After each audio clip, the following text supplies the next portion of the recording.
श्री निम्बार्क श्री हरिव्यास। उपास्य रूपम तदुपास्य कश्च कृपा फलम भक्ति रसस्त परम विरोधिनो रूपथे तदाप्ते गेयाय मेर्था अपि पंच साधु। निम्बार भगवान ने इस रसोपासना को ग्रहण करने के लिए इस एक श्लोक के माध्यम से बताया। पहले अपने उपास्य तत्व को समझो, उसके बाद में अपने उपासकों को समझो, उसके बाद में उनकी कृपा फल, फिर रसमय भक्ति, और फिर इनके विरोधी जो तत्व हैं बोले उनको समझ के ही ये रस भजन हो सकता है। इसलिए पहले इनको अच्छी तरह से समझ आना चाहिए। तो उसी प्रसंग में पहले अपने उपास्य तत्व को समझे। अब तदुपास्य कश्चित, उनके उपासकों को स्वरूप समझ रहे हैं। उसी में श्री हरिव्यास देवाचार्य जी महाराज बता रहे हैं उपासकों के तत्व में, बोले यह मार्ग केवल उनकी कृपा से ही प्राप्त हो सकता है और कोई साधन नहीं, सिद्धि नहीं। तो कृपा मार्ग का अनुसरण करने का वो आज्ञा प्रदान कर रहे हैं। तो बोले विधि निषेध आदि जिते कर्म धर्म तजितास प्रभु के आश्रय आवही सो कही निज दास। इसमें 12 आभरण बता के फिर बता रहे हैं, बोले 10 सीढ़ियां चढ़ना है। तो पहले रसिक जनन को सेवे, दूजी दया ये धरि लेवे, तीजी धर्म सुनिष्ठा गुनि है, चौथी कथा अतृप्तवे सुनी है, पंचमी पद पंकज अनुराग। यहाँ तक हो। अब आगे चलते हैं। षष्ठी रूप अधिकता पाग। छठी सीढ़ी, आपकी 5 सीढ़ियां पूर्ण रूप से दृढ़ता रूप से पूरी हो जाएगी तो बोले फिर छठी सीढ़ी को तैयार करना है। बोले उसमें कैसा है, प्रत्येक सीढ़ी को अपने आप उसमें तोलना है कि पहले रसिक जनन को सेवे। रसिक जनों का जो हम सेवन कर रहे हैं, उनकी सेवा जो कर रहे हैं, वो हमको दया करके जो उपदेश दे रहे हैं वो उनकी दया, बोले उसको हृदय में धारण करना है। दूजी दया ये धर ले, तीजी धर्म सुनिष्ठा गुनी है। बोले रसिक जनों का जो धर्म है उसमें निष्ठावान हो जाना। और चौथी कथा अतृप्त वे सुनी, बोले उनका सत्संग अतृप्त भावना से निरंतर सुनना। बोले इतनी 4 सीढ़ियां प्राप्त होने के बाद बोले फिर पंचमी पद पंकज अनुराग है। उनके चरण कमलों में आपका अनुराग उदय हो जाएगा। अनुराग उदय होने पे बोले षष्ठी रूप अधिकता पागे, फिर उनके रूप में डूबना है। बोले कैसे डूबना है वो बता रहे हैं। बोले साधक का सर्वप्रथम कर्तव्य भी यही है तो उनकी रूप माधुरी में डूबे, उनको रूप को निहारे। बोले आचार्य देव प्रतिपादित युगल के छवि समुद्र में निरंतर अवगाहन करें। बोले रूप माधुरी भी कौन सी, जो आचार्यों ने प्रदान करी है, बोले उस रूप माधुरी में अवगाहन करें। बोले युगल किशोर जी का रूप कैसा है, बोले नित्य होते हुए भी नव नवायमान है। युगल किशोर जी नित्य स्वरूप हैं लेकिन नव नवायमान है। हर क्षण नई छवि, हर क्षण नई छवि। जो नित्य होता है वो बोले नव नवायमान नहीं होता। पर निकुंज मंदिर में ये विरोधी धर्म साथ चलते हैं, वो विरोधी धर्म यही फबते हैं साथ चलते हुए। तो कहने एक नित्य होते हुए नव नवायमान स्वरूप है उनका। बोले कैसा उनका रूप है, उस रूप में हमको कैसे फंसना है, कैसे हम सोचे कि उनका रूप कैसे है। बोले जो आचार्यों ने प्रतिपादित किया उसी रूप में फंसना है। तो हमारे आचार्य देव क्या कह रहे हैं, बोले प्रातःकाल का समय, मंगला करने के बाद स्नान कुंज में पधार रहे हैं। अब वहां पे उस रूप माधुरी की छवि छटा फैल रही है। अब दोनों ही उस चौराहे को पार करके आगे एक रोश पट्टी पे एक लता के नीचे स्वच्छंद रूप से खड़े हो गए।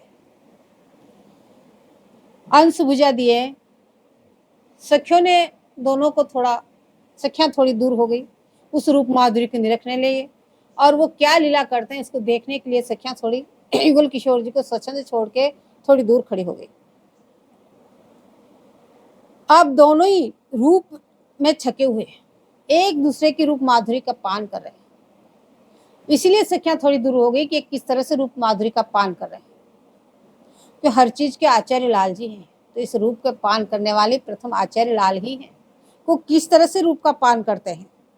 अब आप दोनों आमने सामने खड़े हैं और अंश भुजा दिए हुए हैं एक दूसरे के। मध्यम श्रेणी की लताएं हैं, सुंदर सुंदर फूल खिल रहे हैं, भ्रमर गुंजार कर रहे हैं और आप दोनों निर्विनेश दृष्टि से एक दूसरे की रूप सुधा का पान कर रहे हैं। पलक भी नहीं गिर रही, वो निर्विनेश दृष्टि टकटकी लगा के दोनों एक दूसरे की रूप माधुरी का पान कर रहे हैं। अब ऐसी टकटकी लगा के एक दूसरे की रूप माधुरी के पान करने से आपको ये भी नहीं भान कौन सखी कहाँ है, क्या कर रही है, हम कहाँ खड़े हैं, हम कहाँ जा रहे हैं, बोले वो भी सब भूल गए, इतना भार नहीं है। अब इस प्रकार से रूप माधुरी को पान करते करते लाल जी बोले, हे स्वामी जी, बोले यह कौन बात जो अवही और अवही और अवही, देव नारी नाग नारी और नारी ते न होई और की ओर, पाछे न सुनी अबहु आगे न वे, यह गति अद्भुत रूप की ओर श्री हरिदास के स्वामी श्यामा कुंज बिहारी, या रस ही बस भय यह भई और की ओर। बोले स्वामी जी, जब जब मैं आपकी रूप माधुरी को देखता हूँ तो हर क्षण नई छवि, हर क्षण नई छवि, हर क्षण, और देखते ही दर्शन करते करते नई नई छवियों के उफान आ रहे हैं, तरंगे की तरंग नई नई छवि आ रही है, ये क्या बात है। जब देखो जब अवई और अवई हो, और जब से निरंतर मैं आपकी रूप छवि छटा के दर्शन कर ही रहा हूँ, लेकिन एक बार से पुनः वो दोबारा छवि नहीं आई। इतनी कितनी की रूप माधुरी आपने छिपा रखी है, कितनी ये छवि छटा है। बोले देवांगनाएं, नागपत्नी और नारी महालक्ष्मी आदि की जो स्वरूप देखने में आते हैं वो तो सब जैसे हैं वैसे के वैसे रहते हैं, वो तो उनका रूप कभी बदलता नहीं है, और के और होते नहीं है, और उनकी छवि छटा तरांगित नहीं है। तरंगे जब एक तरंग, दो तरंग, तीन तरंग ऐसी तरह से उठती जा रही, अभी एक रूप, दो रूप, बोले एक रूप के जीवर के दर्शन ही नहीं कर पाया जब तक नहीं छटा, फिर उसके में डूबा तो उसको उछल ही नहीं पाया, उसके बाद में दूसरी छटा। तो आपकी छवि तरंगे छिन छिन में नई उठती रहती है। सो है प्यारे जी, आपकी जैसी छवि माधुरी वैसे और कहीं भी न तो देखने में आई न सुनने में आई। जब लाल जी को देखने और सुनने में नहीं आए तो भला दूसरा कौन देख सकता, सुन सकता है। यह आपके रूप की अद्भुत गति अनिवर्चनीय है, इसका वर्णन नहीं कर सकता हूं मैं, क्योंकि और की ओर ही है, हर क्षण नहीं, हर क्षण नहीं, हर क्षण नहीं। हृदय रूपी कुंज का विहार करके इस शाम को सफल करती हो, मैं इसी रस से विवश हूँ, और आपने कृपा करके अंक में ले रखा है, इसलिए मैं निहाल हो गया हूँ। हे स्वामी जी, बोले यह रस ही बस भय यह भई और की ओर। बोले यह सुख आप चाहो तो मिले, नहीं तो आपके अपार सुख दिए और यह और की ओर हो गई। बोले आपने कितने कितने सुख दिए, लेकिन ये सुख तो एक अलग ही हो गया। जब इस प्रकार दोनों रस की अधिक गहरी में पड़ गए, तब दूर से देख रही सखीजन परस्पर बात करने लगी। अब सखियां वहां पास में थोड़ी दूरी पे खड़ी है, लताओं की ओट में, जिससे प्रिया प्रीतम को पता नहीं चले हम यहाँ खड़ी हैं, और वो जीवर के दर्शन भी कर रही है। अब जब वो दोनों युगल किशोर जी इस तरह से एक दूसरे की रूप माधुरी में गहरे में उतर गए, तो सखी से सखी कहती, देखो सखी क्या हो रहा है। तो एक रंग में रंगे दऊ एक प्राण द्वेगात, वदन विलोकत परस्पर छिन बिछुरेन सुहात, वदन विलोकन में न अगात, पल न लगे पल रहे थकितवे डगभरी चलो न जात, दऊ दऊ अनके प्राण जीवन धन छिन बिछुरेन सुहात, एक रंग रंगी रहे रंगीले एक प्राण द्वेगात, महासुकुमार किशोर किशोरी जोरी अति अवदात, निरखत श्री हरिप्रिया सहचरी उर आनंदन सब। दोनों एक ही रंग में रंगे हुए हैं, दोनों के मंगल विग्रह तो दो हैं, किंतु दोनों के प्राण एक हैं। ये दोनों एक दूसरे का मुख अवलोकन कर रहे हैं, दोनों एक ही रंग में महामधुर रस में रंगे हुए हैं, एक ही रंग में रंगे हुए, एक दूसरे की रूप माधुरी का पान कर रहे हैं। इनके मंगल विग्रह तो दो हैं, लेकिन यह है एक ही। तो ये दोनों एक दूसरे का मुख अवलोकन कर रहे हैं। हे सखी देखो तो सही, इनके पलक गिरने के अंतर भी असह्य हो रहा है। ऐसी रूप माधुरी, जो पलक गिरने का अंतर इनको असह्य हो गया, इससे इनके पलक गिरना भी बंद हो गया। एक दूसरे को मुख कमल देखते देखते इनके नेत्रों की पलकें रूप सुधा आस्वादन के लोभ से अचल हो गई। ऐसे रूप माधुरी का पान कर रहे हैं कि इनकी पलकें गिरने बंद हो गई, टकटकी लगा के निर्मिनेश नेत्रों से रूप माधुरी का पान कर रहे हैं। जिस जगह खड़े हैं बोले वहीं की वहीं खड़े रह गए। एक रंग रंगी रहे रंगीले एक प्राण द्वेग, एक ही रंग में महामधुर रस में रंगे हुए, एक ही रंग में रंगे हुए, और एक होते, ये दोनों एक ही हैं, एक ही प्राण है, लेकिन मंगल विग्रह दो है। केवल घोर श्याम के भेद से पता चल रहा है कि ये दो है। अब इतने असमर्थ हो गए रूप माधुरी में डूबने से एक कदम भी आगे नहीं बढ़ा सकते, क्योंकि निरखत श्री हरिप्रिया सहचरी उर आनंद समात, ये एक दूसरे के प्राण जीवन धन है। वो उनके प्राणों की सजीवनी बूटी, वो उनके प्राणों की सजीवनी। तो सखिया कह रही है सखी, बोले इनको नेत्रों द्वारा रूप सुधा का पान करके, बोले उर आनंद समात, बोले आनंद में विभोर हो रही है, सब सखिया आनंद में विभोर हो रही है। इसलिए एक दूसरे को कह रही है बस इनकी रूप सुधा का बोले अपन भी पान करते रहे।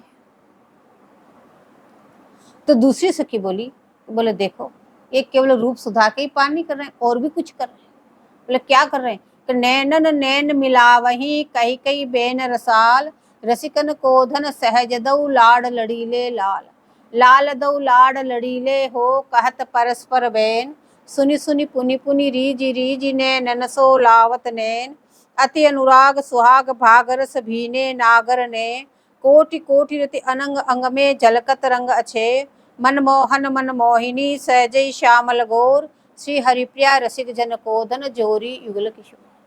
बोले देखो सखी क्या कर रहे हैं, नैनन नैन मिलावी, दोनों नेत्रों से नेत्र मिला रहे, और कहीं कहीं बेन रसाल, बड़ी सुंदर सुंदर रसमयी बातें भी कर रहे हैं।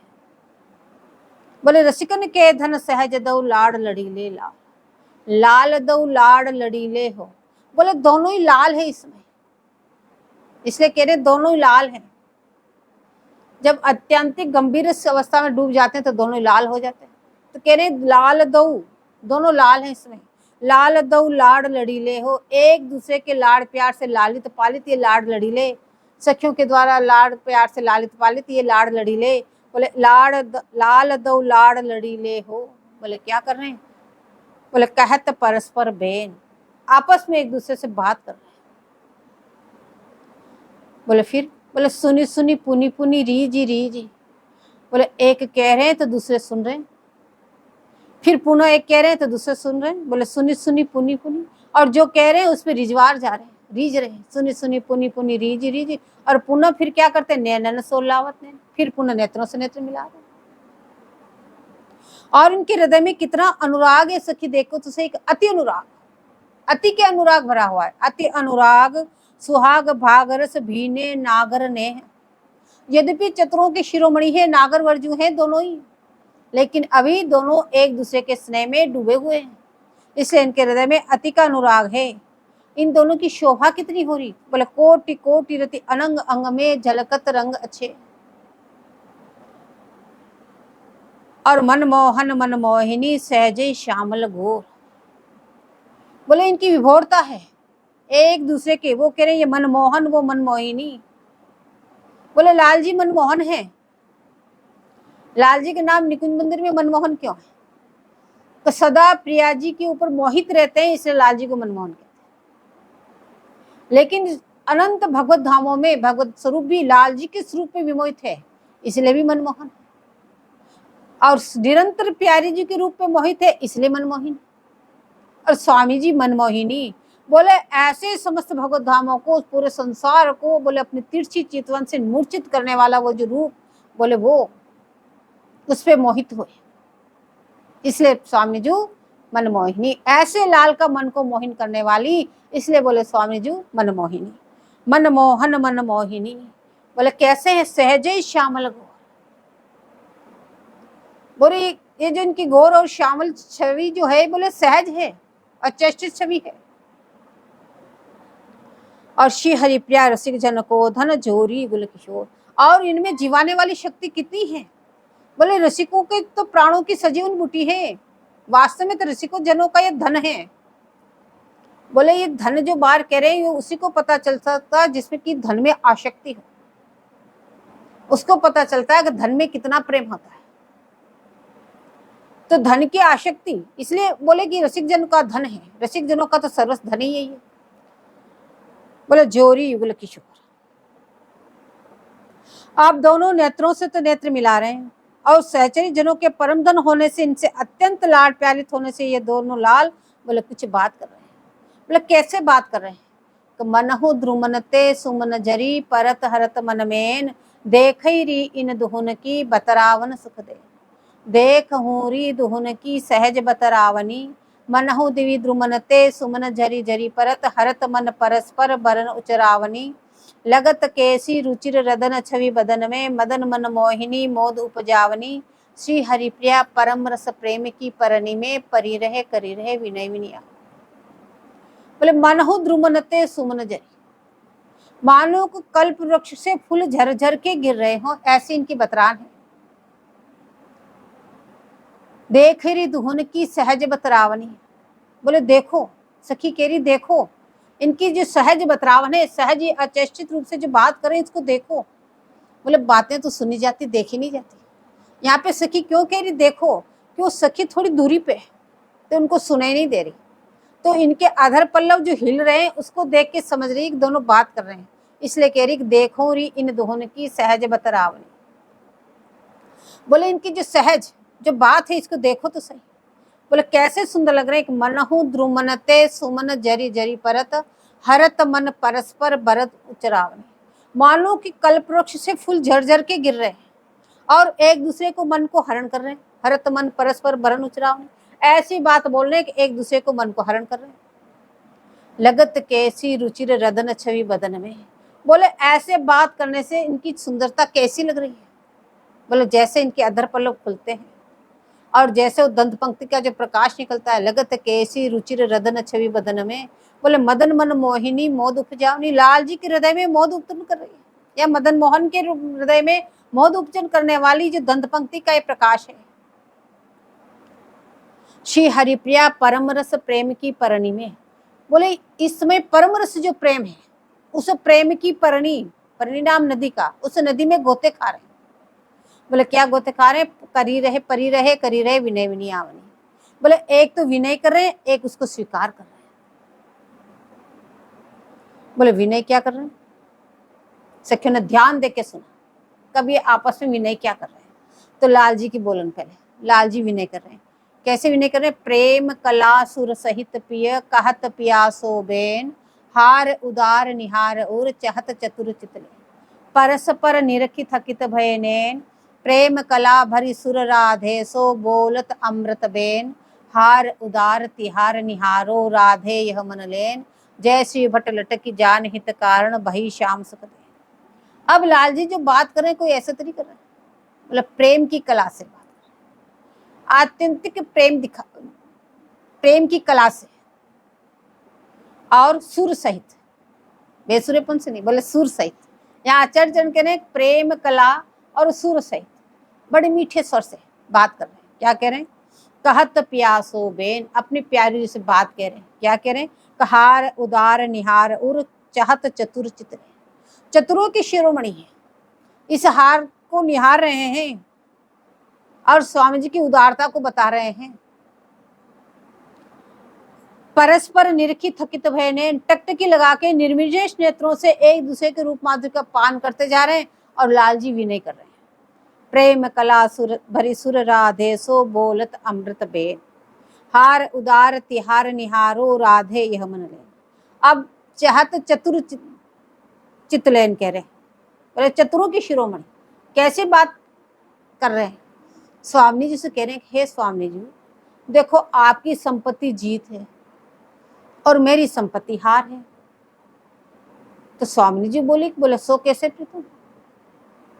बोले देखो आप हमेशा मेरे से जीतती हो और मैं हमेशा आपसे हारता हूँ, इसलिए आपकी संपत्ति हुई जीत, मेरी संपत्ति हुई हार। और आपकी तो जीत में ही जीत है स्वामी जी, लेकिन मैं तो हार में ही अपनी जीत को मानता हूँ, मेरा अहोभाग्य जो मुझे हार मिली। तो हे स्वामी जी, फिर गले में जो हार है उसको बार बार देख रहे लाल जी, उसको पकड़ के कहते हैं कि ये तो मेरी संपत्ति है, इसलिए आप मुझको प्रदान कीजिए। तो उस प्रसादी हार को लेने के लिए किस प्रकार से चतुराई से लाल जी ने बात पेश की, इसलिए कह रहे चहत चतुर चितलेन, बोले हार उदार तिहार निहारो राधे यह मन लेन, इसलिए हार मुझे प्रदान कीजिए। तो जय श्री भट्ट लटकी जान हित कारण भई श्याम सुख देन। स्वामी जी जट लटक के लाल जी को हृदय से लगा के बोले वो हार लाल जी को धारण करा दिया। और अब स्वामी जी बोले हे प्रीतम, बहु भायन सो भरी नित शोभा सहज सुडाल, मोहि सुहाई लगत अति यह तिहरी गुणमाल। मोहि सुहाई लागत लाल यह तिहरी गुणमाल, चाह चोप चतुरायन बहुविधि चितवन नैन विशाल, भायन भरी रसाल अंग अंग आभा अनहोनी, सहज सलोनि सुढाल, श्री हरिप्रिया प्राण परिपोषण, परम प्रेम रस जाल, छिन छिन प्रतिपाल। अब स्वामी जी बोले कि हे लाल जी, आपका जो ये गुणमाल है ये मुझे बहुत प्यारी लगती है। मोहि सुहाई लागत लाल यह तिहरी गुणमाल, आपकी जो गुणमाला है ये मुझे बहुत प्यारी लगती है। बोले कौन सी गुणमाला? तो कह रहे हैं कि चाह चौप चतुरायन बहुविधि, चितवन नैन विशाल, भायन भरी रसाल। इस हार को लेने के लिए जो आपके हृदय में चाहना जो हुई, आपने जो इसकी इच्छा की और फिर उसके लिए आपकी तीव्र इच्छा उदय हुई, चौंप, फिर इस बात को किस चतुराई से आपने पेश की कि आपकी संपत्ति जीत मेरी संपत्ति हार। बोले किस प्रकार से चतुराई से आपने ये बात पेश की और कितने प्रकार से, बहुविधि। और चितवन नैन विशाल, बार बार आप अपने आकर्षित नेत्रों से इस हार को जो निरख रहे थे। और जो आपकी बात थी वो भाई ने भरी रसाल, बड़ी भावयुक्त बात थी आपकी। ऐसे नहीं बनावटी बात कह रहे हो, बड़े भावों से भरी हुई और रसयुक्त रसाल। बोले अंग अंग, ऐसे नहीं केवल वाणी से मुखार से, प्रति अंग अंग से वो भाव झलक रहे थे। अंग अंग आभा अनहोनी, सहज सलोनी सुडाल, और वो सहज क्रियाएं थी आपकी। बोले ये मुझे आपकी जो ये आपके अंदर जो गुण है, ये गुण मुझे बहुत अच्छे लगते हैं। गुणमाल के आपके अंदर जो गुणों की माला है, ये गुण मुझे बहुत अच्छे लगते हैं।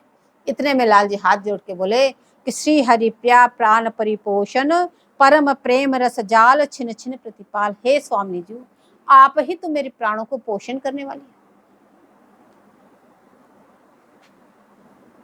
बोले इस प्रकार से युगल किशोर की जोड़ी, बोले रसिक जीवों को जीवन दान प्रदान करने वाली है। रसिकों के लिए सजीवन बूटी है ये जोड़ी। षष्ठी रूप अधिकता पागे, बोले इस प्रकार से रूप में आपको निहारना है, उनको, उनके रूप को निहारना है। ये छठी सीढ़ी को दृढ़ करना है, बार बार उन रूप को निहारोगे। आप ये नहीं सोचता कि हम आंख मिट के बैठे, अंधेरा दिख रहा है, अब क्या करें। लेकिन ऐसा चिंतन करोगे, चिंतन करते करते करते निश्चित रूप से वो रूप झलकेगा। अब इस यहां से सखियों ने विनती करके स्नान कुंज में पधराए, यथावत स्नान कराया, देवत्व वस्त्र धारण कराए, और अब स्नान कुंज से श्रृंगार कुंज की ओर पधार रहे हैं। वहां पे बगीची में स्वामी जी बाल सुखा रहे। बोले उस रूप माधुरी में डूबो, कैसी सुंदर लग रही है। बोले सौंधे न्याय बैठी पहिरे पट सुंदरी, बोले आज सरोवरों का स्नान करो। स्नान कुंज की बगीचे में जो सरोवर है, बोले उसमें स्नान कराओ, उसमें स्नान करा के और वहीं के बगीचे में प्यारे जी को विराजमान कर दो, देवत्व धारण करा के, पावनियां धारण करा के। तो सौंधे न्याय, सौंधे कहते इत्र को।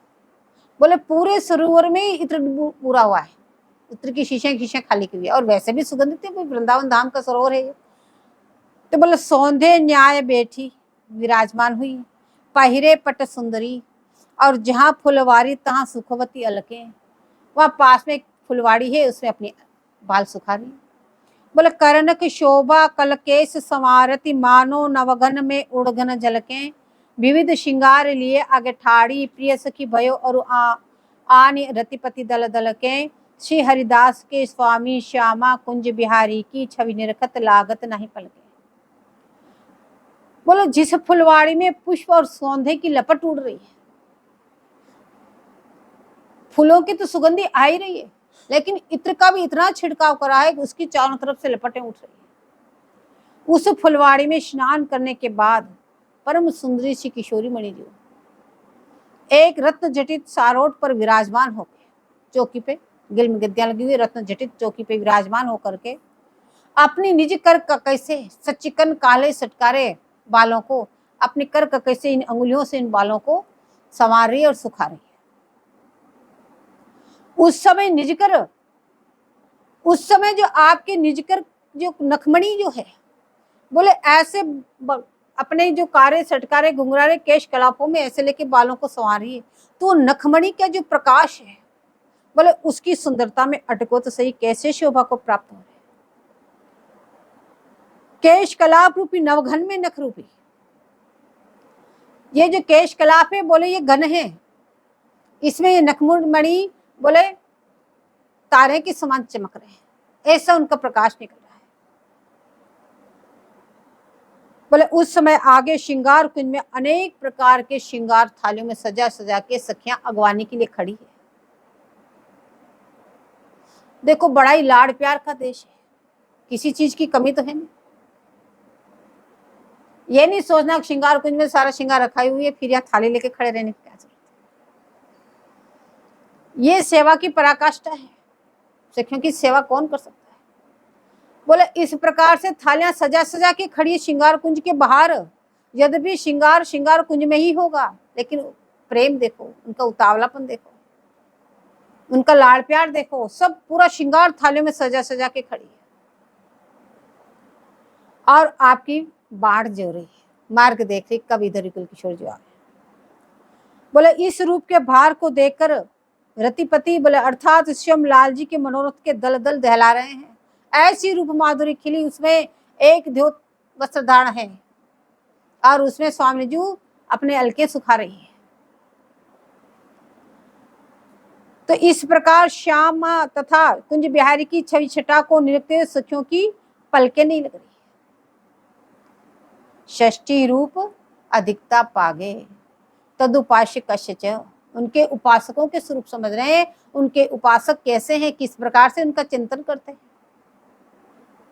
क्योंकि आपको भी तो उनके उपासक ही बनना है ना। जब तक आप समझोगे नहीं, इस तरह से चिंतन मनन नहीं करोगे, तो आप उपासक कैसे कहलाओगे। तो साधक को चाहिए ऐसे अपरावार रूप सिंधु में अपने मन को निरंतर निमग्न करे, जैसे सखीगण कर रही है। सखियां जिस तरह से उस रूप में डूबी हुई है, बोले आप भी तो सखी तो है, सखी रूप लेके तो ही चिंतन कर रहे हैं, तो आपका भी निरंतर ऐसा ही चिंतन होना चाहिए।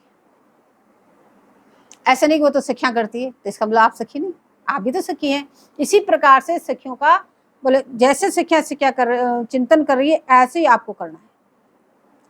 तो यह है षष्ठी रूप अधिकता पागे और तदुपास्य कश्यच। आप जो स्वामी जी को और रूप देखो, कैसे आपको उस रूप में फंसना है। जब तक उनके यथार्थ रूप को जान नहीं लोगे तो उस रूप में फंसोगे कैसे। इसे बार बार उस रूप को दिखा रहे हैं। नव जौवन छवि फवत किशोरी देखत नैन सिरात, बलि बलि सुखद मुखार विंद की चंद वृंद दुरिजात, गौर ललाट पटल पर शोभित कुंचित कच अरुजात, मानहु कनक कंज मकरंदही पीवत अलिन अघात, दुख मोचन लोचन रतनारे फूले जनु जलजात, चंचल पलक निकट शवननी के पिशुन कहत जनु बात, नक बेसर बंसी के संभ्रम भौह मीन अकुलात, मीन ताटंक कमठ घूंघट डर जाल भीद पछितात, श्याम कंच की माज सांझ फूले कुछ कलसन मात, मानहु मद गयंद कुंभनी पर नील वसन फेरात, नक्षिक सहज सुंदर ही विलसत सुकृत श्याम लगात, यह सुख देखत व्यास और सुख उड़े पुराने पात। बोले किशोरी जी की फबती हुई जो छवि है, नव यौवन छवि फबती किशोरी, नव यौवना, इस छवि को देखते ही बोले देखत नैन सिरात, लाल जी के नेत्र कमल शीतल हो जाते हैं। ललन को सुख प्रदान करने वाले श्री किशोरी जी के मुखारविंद को देखते ही कोटि कोटि चंद्रमा शर्म के मारे कहीं के कहीं छिप जाते हैं। ऐसी सुंदरता स्वामी जी के मुखारविंद पे करोड़ों करोड़ों चंद्रमा भी बोले तुच्छ, जो स्वामी जी का मुखारविंद है, बोले उसको देखते ही वो शर्म के मारे छिप जाते हैं। और लाल जी उस मुखारविंद की बलि बलि सुखर मुखारविंद की बलिहारी लेते हैं, बलिहार बलिहार। घोर ललाट पर कंचुक अलकावली, कंचुक अलकावली, बोले वो कैसी है, बोले सर्प के छोने के समान बल खाती हुई लिपट रही है। इस प्रकार केशपाश की लटें आपस में उलझ रही हैं। मानो कि स्वर्ण के कमल की दिव्य मकरंद को पीते पीते अलीगढ़ अगानी रहे। बोले प्यारे जी को मुखारविंद स्वर्ण कमल के समान है, उस पे ये अलकावली बोले भौरे इस रस का पान करते करते अभी तृप्ति नहीं हो रही है, इसलिए बल खा रही है। श्री ललन के समस्त दुखों को मोचन करने वाले लाल जी के समस्त दुखों, तो दूसरे के दुख की क्या चले। लाल जी सरीके के बोले सारे दुखों को नष्ट करने वाले स्वामी जी के मुखारविंद, इसे दुख मोचन कह रहे हैं। दुख मोचन लोचन रत्नारे, ललन के समस्त दुखों को मोचन करने वाले। बोले लाल जी को भी कोई दुख है निकुंज मंदिर में, वो भी तो कह रहे हैं दुख मोचन। बोले क्या दुख है, मिले रहत मन कबहु मिले ना, ये जो विराभास है बोले निरंतर मिले हुए लेकिन मिलने की प्रतीति नहीं है कि हम कभी मिले भी आपस में। बोले उसको भी मोचन करने वाला आपका मुखारविंद, इसलिए तो टकटकी लगा के देखते रह जाते हैं। नेत्र कमल अत्यंत रोचकम रत्नारे, रत्नारे नेत्र कमल है, क्यों तो अनुराग से रंजित हैं, इसलिए इसमें लाल लाल डोरे पड़े हुए हैं और कमल की तरफ फूले हुए हैं, प्रसन्न चित्त एकदम खिले हुए कमल की तरह। उनकी चंचल पलकें आकर्षित होने से ऐसे मालूम होता है कि मानो कानों में वो कुछ चुगली कर रहे हैं। बोले अत्यंत भोले हैं नेत्र लेकिन चंचल भी है। जो भोला होता वो चंचल नहीं होता, चंचल होता वो भोला नहीं होता। लेकिन निकुंज मंदिर में तो विरोधी धर्म साथ में चलते हैं। अत्यंत भोरे हैं, हिरण की तरह ढढ़े पानी लिए हुए, लेकिन चंचल भी कैसे हैं, बोले खंजन पक्षी को मात देने वाले। बोले ऐसे चंचलता आपकी नक बेसर का मोती मानो बंसी है। मछली को पकड़ने के कांटे को बंसी कहते। बोले नक बेसर का मोती नहीं, ये तो बंसी है, तो इसमें भौं रूपी मीन अकुला रही है, मीन अकुलाती है उसमें, ऐसे भौं चल रही है स्वामी जी की। बोले आपने श्याम रंग की कंचुकी धारण कर रखी है जिसमें सजे हुए वक्षस्थल मानो हाथी के कुंभों पर नील ध्वजा फहरा रही हो, ऐसी शोभा को प्राप्त हो रहे। इस प्रकार नखशिक सत सुंदरी के उस परम दैदित्यमान स्वरूप को परम सुकृति श्री श्याम सुंदर विलसते हैं। अब व्याजी महाराज कहते हैं कि हमने बहुत सुख देखे, 52 राजों के राजगुरु थे, तो कितनी संपत्तिवान होंगे, कितने विद्यावान होंगे, समस्त विद्वानों को शास्त्रों में हरा चुके थे। तो व्यास जी महाराज कहने कि हमने बहुत सुख देखे।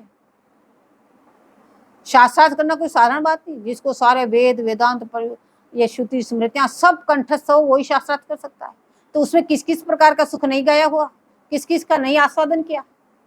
तो कहने कि मैंने सब सुखों को देख लिया, ऐसा कौन सा सुख है जिसको मैंने नहीं देखे।